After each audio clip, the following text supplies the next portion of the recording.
organization on a weekly basis. And this week we have Jen Grant. Jen comes to Lake Harriet Spiritual Community with a passion for serving and supporting others to recognize and embrace that they are amazing. This led her to start her own business, Inspiring Radiance, to support women entrepreneurs. Her diverse background includes working as an outreach coordinator for a top-notch nonprofit. She was in real estate, direct sales, and in criminal justice, and she even worked at an all-male maximum security prison. So Jen's delighted to be the managing director of the Twin Cities chapter of Women Network. And when she's not in a service role, you might find her walking in nature, writing her book, packing for a next fun travel adventure. And a fun fact, Jen recently completed the Portuguese Camino, a short 550-mile walk. So she does tailored coaching programs, workshops and seminars, business coaching, and you can find more on Jen Grant at wakeupyoursignificance.com. Jen?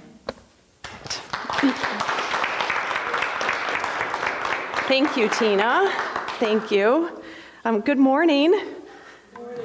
Good morning, everyone. I always know I'm in the right spot when the introductions are done, or when the announcements rather are done, and when Tina says all are welcome in this space, and welcome to Lake Harriet Spiritual Community, and what that means. And I know, especially in a room, if you've all been in this space, then you know that you belong here too, which I love. But being in a space where you get to share in a way that if I share something a little bit, let's say woo-woo, you might cheer for me or like back it up with something. You might like up the ante on, oh, you think that's woo-woo, Jen? We've got this too. So I know I'm in the right space when we get to have those type of conversations. And today's conversation, I know that I get to be one of the right people to share today's conversation because the theme is choosing kindness for the month. And if I'm in a space like this, then I bet, show of hands, anyone in the room deliberately go out of your way to choose kindness? Yeah, most of the hands go up, right? A lot of us go out of our way to deliberately choose kindness. On Monday, I was speaking to a group of women, and not in a room that's called a spiritual community, but rather women entrepreneurs in a faith-based essence, right? And so they are also women that tend to go out of their way of choosing kindness. And most of us can say that we don't go out of our way to be malicious in any way, right? But choosing kindness sometimes isn't always the easiest decision. It is a choice, right? It's choice-based. That's why the theme is choosing kindness, because if it were something that was inherent in us, I do believe it's when we are aligned and connected to our truest, highest spiritual selves, I do believe that kindness would be the natural order of things, right? But I don't know about you, but I am a physical body in this meat suit having a human experience, so I don't always get it right. But I'm here to share a little bit about how I go about choosing kindness and how that came about on the Camino. Show of hands, anyone in the room familiar with the Camino de Santiago? A handful of you, yes. I love the big hand up in the back. That's amazing. Anyone in here walk the Camino de Santiago or a portion of it? Perfect. Frances, the French version. Okay, perfect. Santiago de Amazing. So I first learned about the Camino de Santiago 5 or 6 years ago. And when I first heard about it, I knew, have you ever had like that knowing? I knew I would be walking it. Someday I knew that I would be walking this crazy Camino de Santiago that I had never heard. You never hear about this thing. I knew that I would be walking it. I also knew that at the time it wasn't the right time to walk it for me. And I knew that I would know when the time was right. So from a business perspective, from an action framework perspective, I knew that at the right time I would use the A, which is the assessment of it. And then the C, which is taking the choice, and then the T, which is the time, taking that time away, right? So earlier this year in April, we decided, very quick fashion, short order, we decided that we were going to sell our home. We lived on the west side. We were out by Lake Minnetonka, so we were in Mound. And we decided that we were going to move downtown, so we now live downtown Minneapolis. If you're curious what that's like, we love it. It's amazing. And people always are a little bit like, how do you go from Mound, West Minnetonka, a half a mile from us is horse fields, to downtown Minneapolis. We're now living on the 22nd floor. We love it. So April, that happened, and I knew after that started unfolding, there was this knowing of sorts that started dropping in. And I thought, is it this fall? It's this fall. I think I'm supposed to go this fall. So fast forward, long story short, I ended up flying out of the Twin Cities on August 22nd, and I flew home on October 3rd. So I was gone for a total of 6 weeks. I returned home 7 weeks ago from this short 550-mile walk. And I'm going to share a few stories with you about what that means to me regarding choosing kindness. I'm finding that people are fascinated by the Camino. And Gary and I were talking briefly about this at the beginning. The thing that I get the most is I think people have a look of craziness attached to the curiosity. Why would you do that, Jen? Why would you take 6 weeks away by yourself? That's one of the questions I get all the time was, well, you must have gone with a tour group, right? No, I planned it all on my own. I traveled by myself. I walked solo nearly every single day.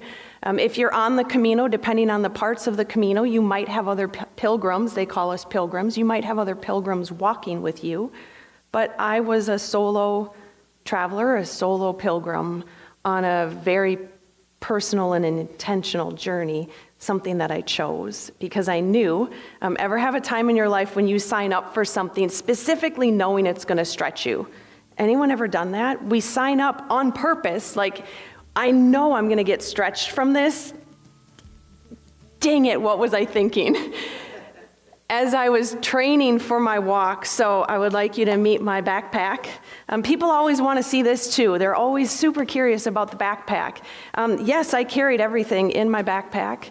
I didn't have anyone cart things for me. Everything I needed was in here, clothes, toiletries, everything kept in this backpack.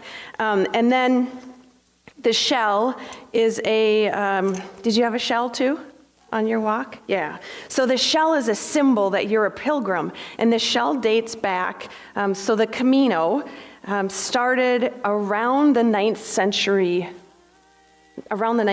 So in the 800s, which is, my brain doesn't know how to process all of that. And as a pilgrim, what they found was we needed a way for the local communities that we would be passing through. I ended up walking from Lisbon, Portugal, up to Santiago, Spain, which I'll be honest with you, I had no idea where that was until I started my research. So I'm going to turn around and I'm going to be a map for you just a moment so that you get a bearing in case you're not sure. So if this is our map for the day, friends. And if you're looking at Spain, and Portugal is along the western edge of Spain, tracking so far. So Lisbon is down here. The France route would have started over here in France, and then it kind of follows the northern border of Spain. So you go over the mountains out of France into Spain, and it follows the northern border up to the Camino, up to Santiago de Compostela, right? Fair. So it ends right here. So I started in Lisbon and walked up the coast and then into Santiago de Compostela, crossing into Spain about halfway through my route. So there's your map. And I ended up walking, physical walking days were about 31 of those 42 days. And then walking, like I said, about 550 miles. People ask, what does that mean? How many miles did you walk each day? My longest day was 23 miles. My shortest was about 8 miles. And I'm going to share a couple stories with you specifically around choosing kindness and how that showed up. But I want to start with the end.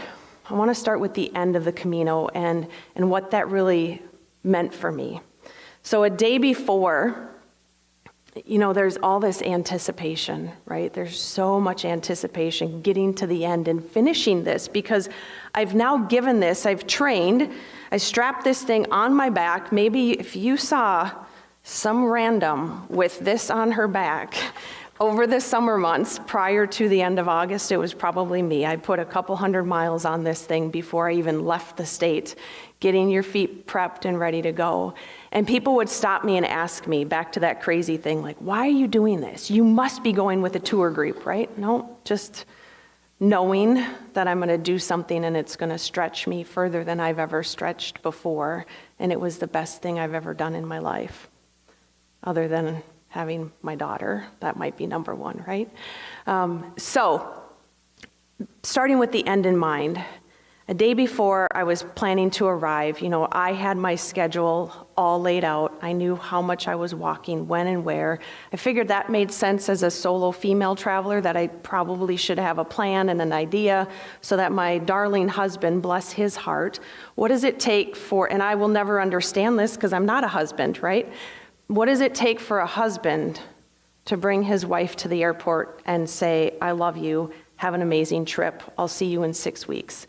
I have no idea what that man went through doing that, but he was amazing. So I figured the least I could do was have my entire schedule planned out so that he had an itinerary of where I would be.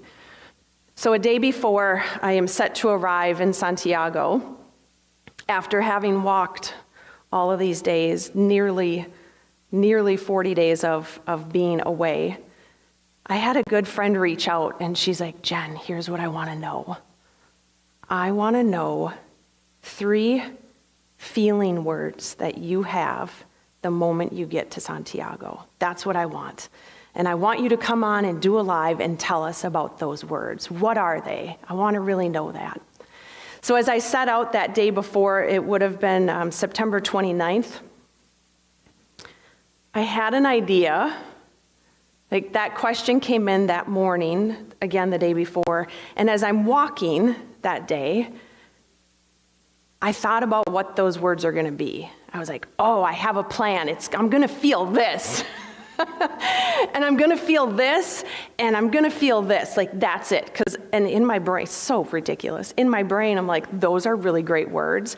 And if I land on those and feel that way, then I will have succeeded all of it, right? Which is so silly to even admit to you my brain was thinking that. As I arrived at Santiago, that was the day of. I'm thinking about that whole walk the day of. As I arrive in Santiago, though, and I have a photo on my phone if you want to see the cathedral, to describe the cathedral to you is a terrible injustice. So I can't, massive, bigger, larger than you can even comprehend. And as I walked into the square and I looked up at the cathedral, I had moments of, wow, it's big. And I had seen cathedrals every day, and I'd taken pictures of, I can show you cathedrals. I'd taken pictures of cathedrals every day on my journey, and they're beautiful.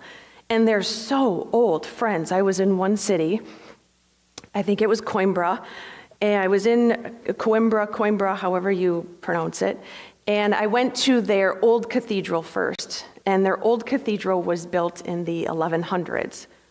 I can't comprehend what that means, but I got to sit in one of the pews from the 1100, I sat in the same place that hundreds of thousands of people sat in 1100. They have another cathedral, though, so that was their old cathedral. And on the guides, it says you have to visit the old cathedral and also the new cathedral. The new cathedral is built in the 1500s. And I thought, your new cathedral is 300 years older than our country. And that's your new cathedral. And what's interesting is if you look at both of those cathedrals, you can see the stark differences. You can see the opulence in the new cathedral compared to the old cathedral, and yet it was from the 1500s. I'd seen beautiful cathedrals on the way. And so when I arrived, like, this was like nothing I'd ever seen before. And just the sheer size and magnitude of it was overwhelming and mind-blowing and beautiful. And there was a piece of me, I'll be candid with you. I feel like this is a safe space to be candid. I do that, and then sometimes I walk away having like a vulnerability hangover. Do you ever do that, where you share something and you're like, maybe that was a little too much sharing, Jen? So I tend to do that. But at the time, I have a photo of me like in front of the cathedral with my arms up, because that's what you're supposed to do, right? Just like when people win a medal, like, why do they bite the medal? I've never understood that, but this is what you're supposed to do in front of the cathedral, right? So I have a photo of myself doing this, and off to the side, there's one of those little construction equipments, and I can't think of what it's called. I'll describe it terribly for you. It has 4 wheels on it, and it has like the lift, the arm that like lifts up, and like there's a bucket up there, and it's like carries like maybe sheetrock or other construction things like that. You can picture this, right? So it's like this lift that whatever. So that's off to the side. I'll tell you, I'm so grateful that that's actually, I was really annoyed when I first saw it. Like, construction in my photo, yay, Minnesota, hello. But there it is off to the side. And now when I look at that photo, people always comment on that because of how small it is compared to the cathedral. It gives a perspective, right? But when I first showed up, I was like, really? I just walked 550 miles to see construction equipment in front of the cathedral? You've got to be kidding me. And now I'm like, but look at how small it is compared to the cathedral. So I remember its sheer magnificence, right? It's sheer, the size of it. And I was thinking about my friend and her question on feelings. And as I did, I'm most of the time a very deliberate, intentional person. I paused for a moment as I sat there looking at the cathedral. Now, mind you, that day was a short day comparatively. It was only about a 6-mile walk that day, which I planned on purpose. I wanted to really take my time. And I'll tell you a little bit more about that and why that was so important to me. And so I sat there. It was early afternoon, around 2 p.m., and the hubbub of a lot of people arriving in the morning had kind of died down. So there were people around, certainly, but it wasn't as busy, as full and busy as it would have been. And so I took a moment and paused as I'm looking at this big, beautiful cathedral, thinking to myself, what do you feel? And I didn't feel anything. I noticed how big it was. I noticed how beautiful it was. But I didn't feel anything. And at first, in that moment, again, if I'm really candid with you, I felt ashamed. I felt confused. I felt concerned. But I didn't, my truth was, I didn't feel anything. Okay, I'm going to take my photo anyway, because here I am. Like, I still did it. I felt a sense of pride. Like, I did it, but no real, like, feelings around it.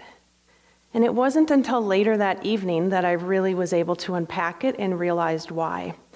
I brought why with me. These are not going to make sense to you if you haven't been on the Camino. The reason I didn't feel anything while I stared at that cathedral was because of these. And what you don't know, and it makes me emotional even holding them up and getting ready to tell you about them, when you sign up to do the Camino, if you choose, and you want to get a certificate at the end, which, let's be honest, if I'm going to do something, I want like the thing at the end. I want to like be able to look, no, I actually did it. And not only that, but they have a long distance one. And if you go a certain number of miles, they measure it in kilometers. If you go a certain number of kilometers, you can even get the distance one, which I have that one too. So if you sign up and you want to get a certificate, you get stamps. 2 different stamps each day, which is really cool. The requirement is that you don't need to get those stamps. You don't have to start getting stamps until you're within 100 kilometers from the destination. But I was like, if I'm gonna do this, I want stamps from the very beginning. So from August 25th to September 30th, when I arrived, you can count the days. I counted them. I think it was 37 days. I have 2 stamps for each of those in here, sometimes 3. And what I realized that night upon arriving in Santiago was that it was never about the cathedral. It's about the memories. It's about the stamps. It's about, I haven't told this story out loud. I've thought about it a lot. It's about this stamp right here, Cafe Canoa, just outside of Lisbon. Walking into, if you don't know Lisbon, in Lisbon they speak Portuguese. Spanish is a close, but it's not the same.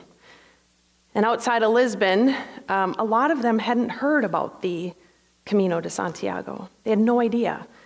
It was a rare journey to what I realized over the time is that it's rare for someone to leave from Lisbon and do the entire thing, although the route is there. So Cafe Canoa, I walk in there, knowing I've learned a couple words of Portuguese by this time, but I have my translator, so we're all set. Long story short, the translator didn't work because of where I was sitting, and these poor people, we were struggling in communicating. All I wanted was a coffee, and I would like that cake, just that cake that you have in your, So I'm doing the best I can to tell them un café con leche, which I'm realizing it's Spanish, and that's not exactly how they say it, but we get our lines crossed. And this one server, she throws up the menu and she just walks away. And this other guy comes over and he's like, lady, you want coffee? Like, coffee, C. Yes, C is not the word that they use though, right? So I'm learning, right? And we're learning as we go. And I walk outside and I get my Google Translator to work and I type in there, thank you so much for being patient with me. I'm sorry that this was a bigger, whatever. I don't remember exactly what I said. And I walk back in and I show it to the other lady. And she promptly types in hers. She's like, it's no problem. It's no problem. We're just so glad that you chose us. And so we started to communicate, right, through barriers, massive barriers, using our translator. And at the end, I explained to her how I was walking the Camino de Santiago. And I asked, do you have any stamps? Which I later learned how to ask that in Portuguese as well. And she stopped and she looked at me and she's like, we don't have stamps. I'm like, it's okay. It's okay. It's no big deal. I'm so glad that I got to be with you. And she felt devastated that they couldn't give me a stamp for my passport. They call these a passport, right? So she told me, she knew this in English. She told me, stop. You stop, just stop. She told me like stop 4 times, like, okay. So I stood at her counter with my pack on my pack on my back, and this was a really hot day. So I'm nasty. Friends, I was hot. It was a hot day. So I'm standing there. I got my water from her and she tells me to stop and I have my passport sitting here. She took out her drawer, put it on the counter and dumped it. The whole thing on the counter. She dumped it out. She's looking and looking and looking. She's like, oh! She found a stamp. And what she didn't know and what doesn't matter to me is that if you have a pilgrim stamp, the pilgrim's office in Santiago de Compostela has a record that you are a pilgrim stop. She didn't know that. I didn't care because she found a Cafe Canoa stamp, a little stamp, and she held that thing so proud as she stamped my passport. So what I realized that night is the reason I didn't have those big, grand emotions was because suddenly, we've all heard this before, suddenly it's not about the destination, it's about the journey. It's about those moments along the way where I got to intentionally and deliberately choose kindness for myself, for others, for that beautiful woman at the beginning of my journey who really taught me how special it was to be able to stamp a passport. If you gave me enough time and I had my little where did I stay each day, I could tell you a story attached to each one of those stamps. And if it was 37 days, that means I have at least 74 stamps in my passport. I tell you that because not all pilgrims do it that way. When I was in Bayona, Spain, I love Bayona, Spain. It's on the ocean, it's in a bay, it's beautiful. It's like, how do things like this exist? It's so pretty, it's mind-blowingly pretty and old, so old. They have a fort there that I got to visit, it was amazing. And I went next door to get a cafe. We're in Spain now, so I know a little Spanish, so cafe con leche. I went next door to get a cafe con leche, and the way that I approach stamps is I don't even want you to know that I'm there to ask for a stamp until the very end. I want to show you, I want to serve you. I want to be in your space. I want to get to know you rather than you think. There were a couple places I walked in, they're like, oh, you're here for a stamp. I'm like, no. Nope, I have a passport. I would love a stamp, but not yet. I want to be in your space. I want to experience, because most of the places that you stop are owned by locals. Most of the towns that I walked through are not like Bayona, Spain, where everyone stays there, and I stayed 2 days there just to be a part of it and just to see this beautiful city. Most of the places I stayed, friends only had one spot that you could stay as you're walking through as a traveler, and everyone knew you were a pilgrim, and that spot was specifically created for pilgrims.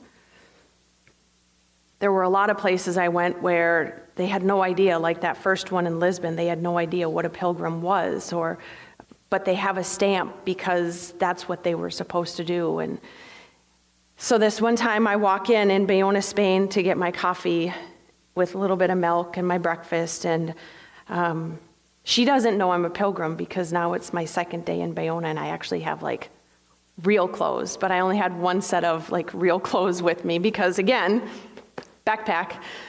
So I have my real clothes on, and I go in there to sit down and have my coffee and pastry, and we were visiting, and I apologized in Spanish that mi español está no bien, which is a choppy way to tell her that my Spanish is not very good. But I always start that, and I would apologize and tell them, I'm sorry, my Spanish is not very good. And then I would say, yo practico, means I'm practicing, I'm willing to practice. And they love that, right? If we're in a foreign country and we're at least willing to try, practice, to me, that's another way that we can choose kindness, right? Because I recognize I'm not in the US, I'm not in the States, and I want to honor wherever I'm visiting, which is why I did my best in Portugal. Portuguese is very tough, but obrigada. I do know obrigada, which means thank you. Thank you, obrigada. So I'm sitting there, we're visiting, and I explained to her that I'm practicing my Spanish, and she says, well, I'm practicing my English. She doesn't say it clearly like that, but says she's practicing her English. And I said, well, come sit with me. We can practice together. And so she sat down across from me, and we practiced, and she's asking me, how do I say this in English? What does this look like? And it was very just natural, easy conversations that, 5, 7, maybe 10 minutes of conversation. During that time, 2 pilgrims, bless them, bless all the pilgrims. If you're on this walk, bless you. 2 pilgrims walked right up to the counter. There was someone else behind the counter, and they said, do you have a stamp for my passport? And the person at the counter said, yep. See? Pulled out the stamp, stamped their passport, and they walked out the door.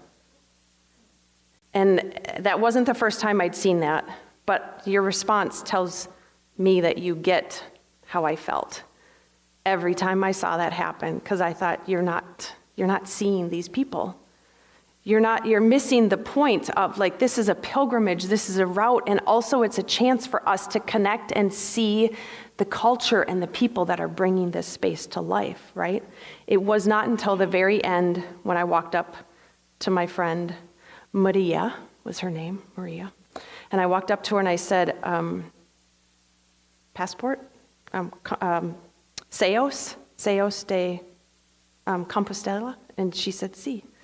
And I can show you that stamp too, because she beamed with pride at being able to put her stamp on my passport. And I truly believe that it's the act of choosing kindness. It's the act of choosing to see people as people. I'm not there to be served a stamp. I felt like I was there to show that I can see you and that I can show up from that space. One quick story, and then if you have a question, we'll have Tina with the mic, and you can. I'm a wide open book, so you are welcome to ask anything if you have a question about the Camino or anything along those lines. Quick story regarding choosing kindness, because ultimately I believe that choosing kindness has to start with choosing it for ourselves. If I'm not choosing it for myself, there's multiple of me. If I'm not choosing it for myself, how much do I actually have to give to others, right? I have to choose it, I believe, for myself first. Kindness for myself, which, let's be honest, is not the easiest, right? It's way easier for me to choose to be kind to you than it is to be to myself. So halfway through, about, give or take, my route, Lisbon to Santiago, is Porto. Porto, Portugal, is about the halfway mark. And in Porto, because it's about the halfway mark, that's a lot easier of a space for pilgrims to show up and walk from. I was blessed to be able to take as much time off as I did, and I know that that's a gift that I was given. But in Porto, it leaves it 2.5 to 3 weeks, depending on how you're walking. So Porto, I noticed for the first time, that first chunk between Lisbon and Porto, I saw maybe 10 to 12 pilgrims the entire time. There were days I walked literally through forest by myself. I have so many stories I could tell you about how amazing that was. And I never felt lonely. I was alone, but I never felt lonely. There is a difference. But that day coming out of Porto was the first time I felt lonely, because every single person I saw hundreds of pilgrims that day. Every single pilgrim I saw had a person, or 3, or 5. Couples walking together, friends, groups of friends walking together. And I noticed the discord in myself. I noticed how sad I was feeling and how empty and alone and tough. It was my hardest day, was that day coming out of Porto. And at some point, I decided, I'm going to pause, I'm going to step away, I'm going to give myself grace, and I'm going to choose a little more kindness. So I did. And what happened within moments. So the way that I choose kindness for myself is first serving someone else. Because I can't stay yucky to myself if I find service in another, right? So I found a place where I could stop and bless someone. Again, you don't need to know I'm a pilgrim. I'm going to come in, I'm going to serve you, I'm going to tip you, I'm going to make it feel amazing, because I know I can do that, and that will start to shift the energy, right? I wasn't in a place where I was ready to shift it for myself, even though that A is all about awareness and assessment, right? I wasn't ready, I knew it, but I wasn't ready to make that choice to give it to myself. But I was in a place where I'm like, okay, I know if I serve you, this is going to feel better, and that will start shifting it. So I did that. Moments after walking out of that cafe, I was walking down the opposite side of the road to get in the shade, and there was a guy up ahead, maybe to the, 100 feet, 200 feet, whatever it is, up ahead of me, and I saw him struggling as he was getting out of his car and trying to shut the door and carry whatever it was that he was carrying. So with my backpack on, I moved a little quicker to get up there to him, and I helped him navigate whatever he was holding and shut the door and then open the door. And I'm like, what are those? And he's like, I don't speak English. He said we're still in Portugal. He did not speak English. And I'm like, I pointed, and he said the word fig in Portuguese, which I have no idea what it is. Fig. And he said, here, you. You. And so I took a couple, and then I Google Translate, how do I eat these? And he told me how to eat them. I've never had a fig. And what I'd realized was oh, I'd been walking by fig trees this entire time and had no idea. I was walking by fig trees the entire time my last 2 weeks. Friends, they were so amazing. And that man sat there and blessed me with his fresh figs that he was bringing to his family. And in the moment, things can change when we decide we're going to choose differently, right?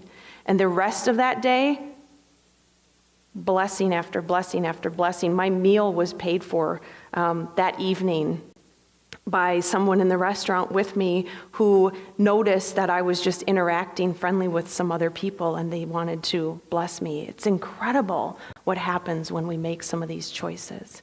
And I do believe that it's always a choice. I do believe that maybe we get stuck, right? I was feeling really stuck in that moment. Maybe we get stuck, but that doesn't mean it can't shift. And sometimes choosing kindness starts with you so that I can give it back to myself and then send it out even more, right? I'm going to pause there because clearly I could keep telling you stories, but I would love to see if any of you have any questions I can answer for you. Tina will bring you the mic. I have 2 questions. One is practical. How did you know which way to go? Are the roads marked? Great question. So if you start researching the Camino, and you start exploring, you'll find that there are actually hundreds of routes.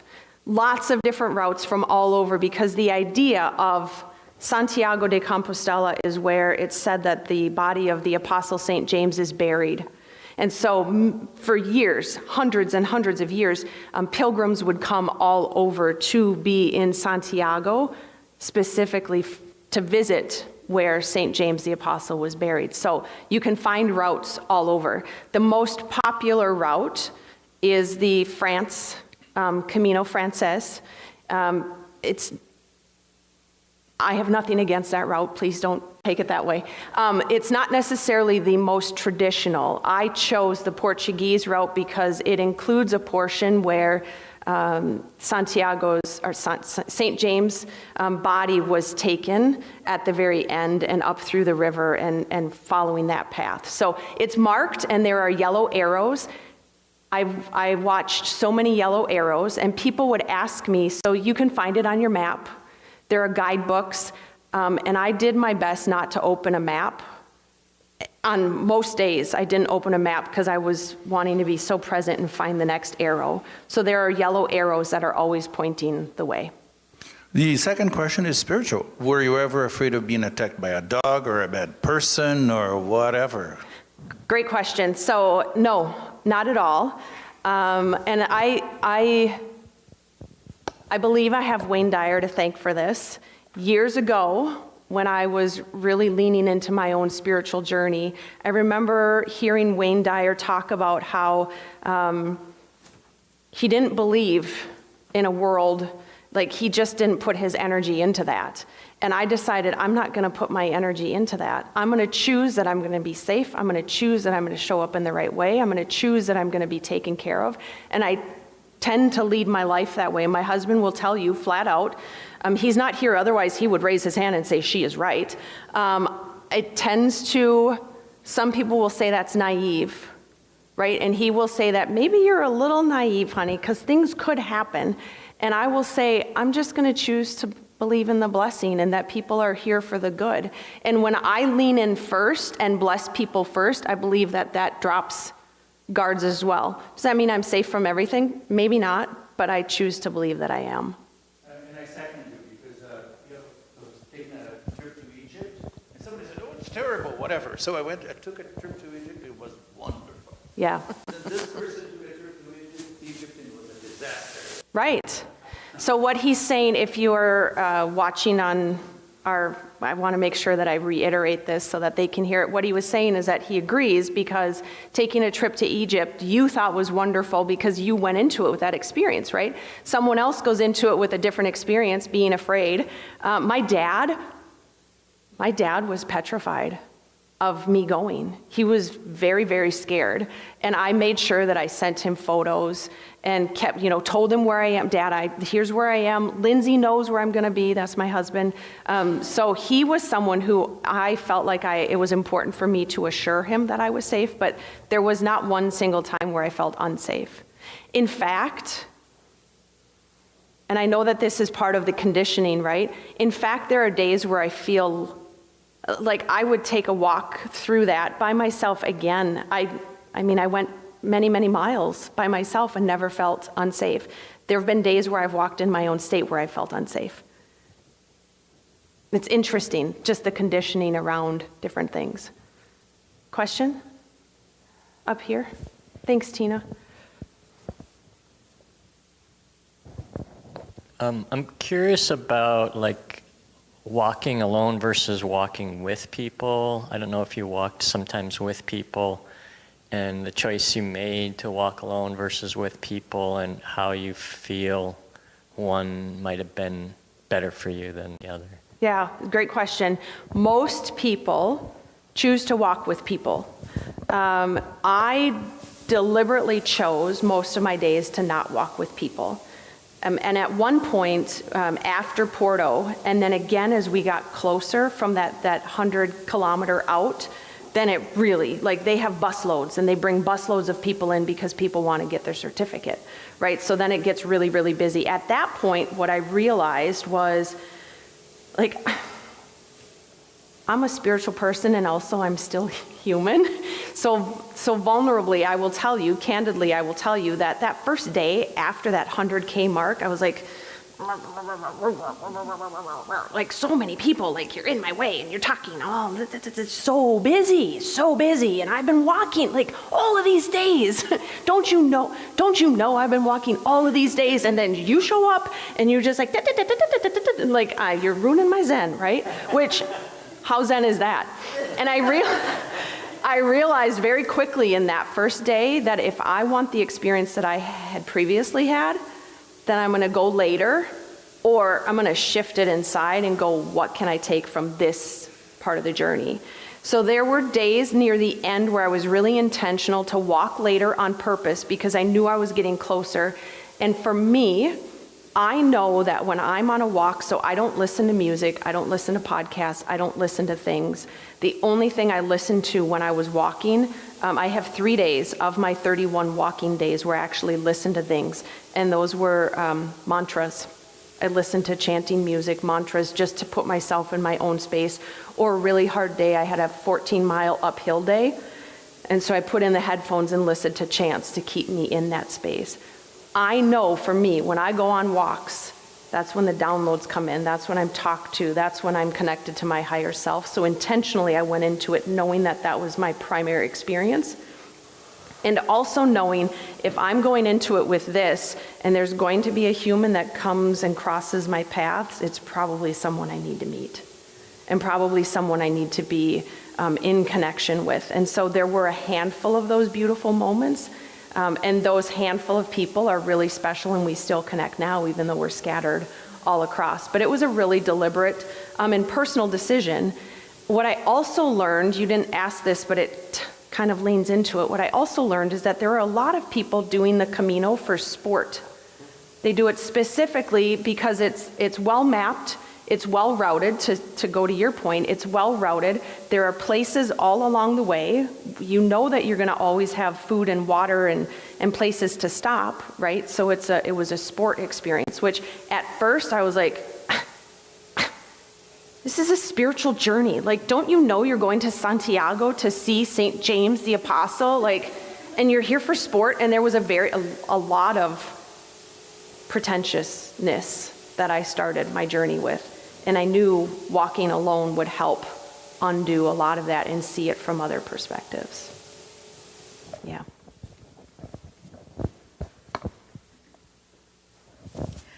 So Jen, thank you for sharing your story about your amazing short walk. Right. So I'd like to know, fundamentally, how has that experience changed you? Good question. going into the walk, I had read somewhere, I don't know if this is true for everyone or not, maybe you can confirm or deny if this was true for your walk.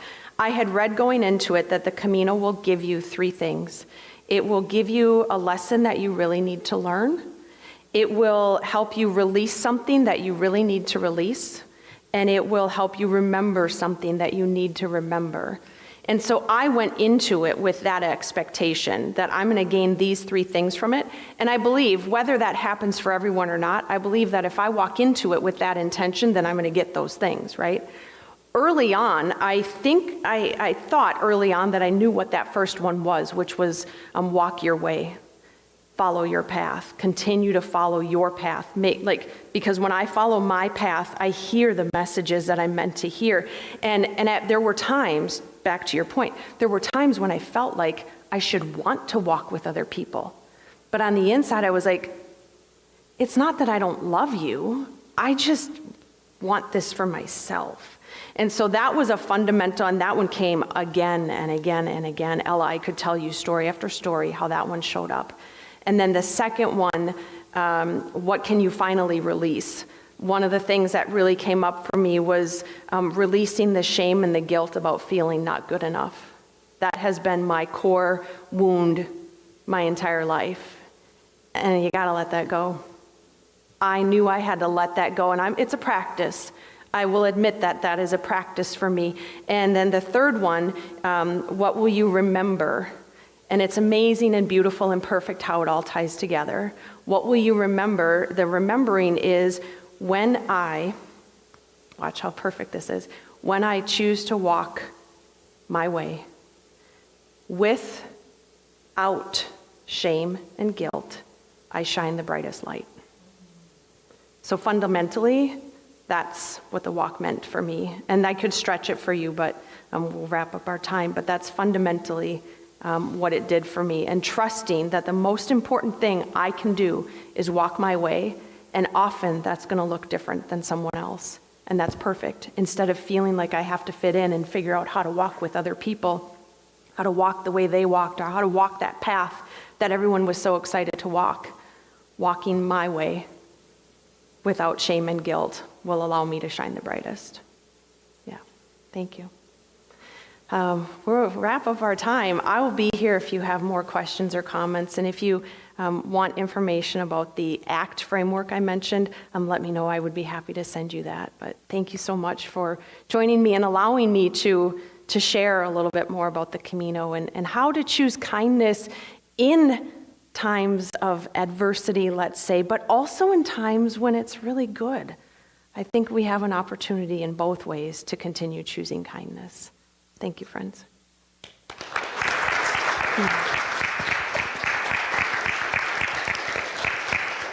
Thank you, Jen. And she's going to be back for a closing circle here, but now it's time to dig deep. As you know, Lake Harriet Spiritual Community is an independent organization. We are entirely dependent on you, your funds, because no one else is providing them. There's no other organization, and whatever you give helps to maintain this wonderful building that needs a lot of loving kindness in and of itself. So dig deep, and you can also be a regular donor. Just go to lakeharrietspiritualcommunity.org, and there's an opportunity where you can regularly give on our website. Okay.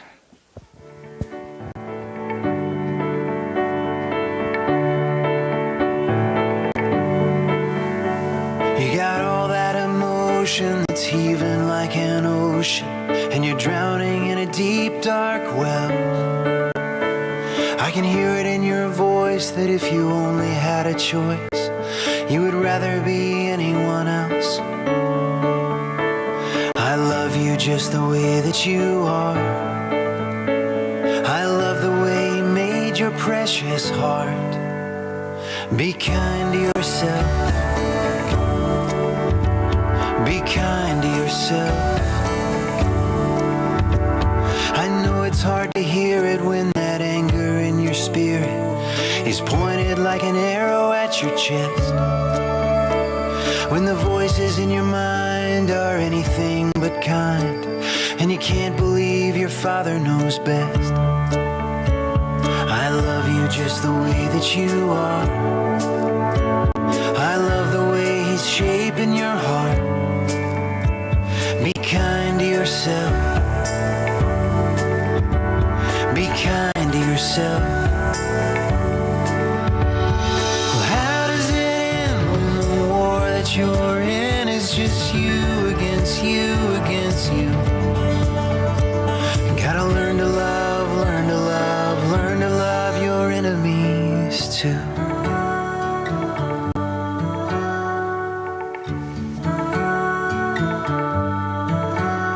You can't expect to be perfect. It's a fight you gotta forfeit. You belong to me, whatever you do. So lay down your weapon, darling, take a deep breath and believe that I love you. Be kind to yourself. Be kind to yourself. Be kind to yourself.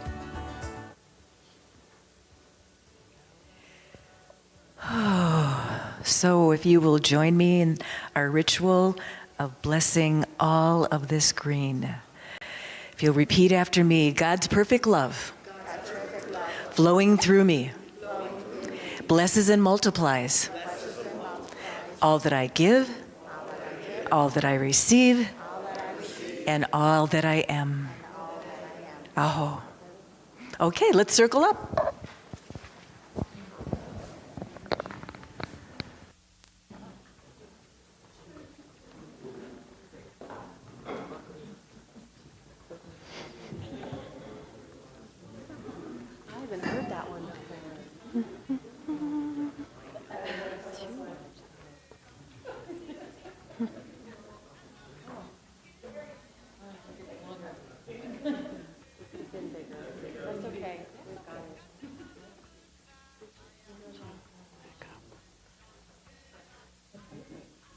All right, friends, we'll take a moment. I always have you do this if you've been with me before. I always have you take a moment and look around the room. Look at the beautiful space. Look at the beautiful faces in this space that we share today together. And silently, we thank each other for being in the room. And in choosing kindness for ourselves, we thank ourselves for showing up today. We choose kindness with ourselves because that leads to more kindness for each other. And don't we want more kindness for each other? Don't we want more kindness spreading and growing and multiplying? All that I am, all that I give. Because kindness for ourselves means kindness for each other, kindness for the world, kindness for our communities. May you choose a moment of kindness today. May you feel the blessing of that kindness for yourself and others. Amen. Wahoo.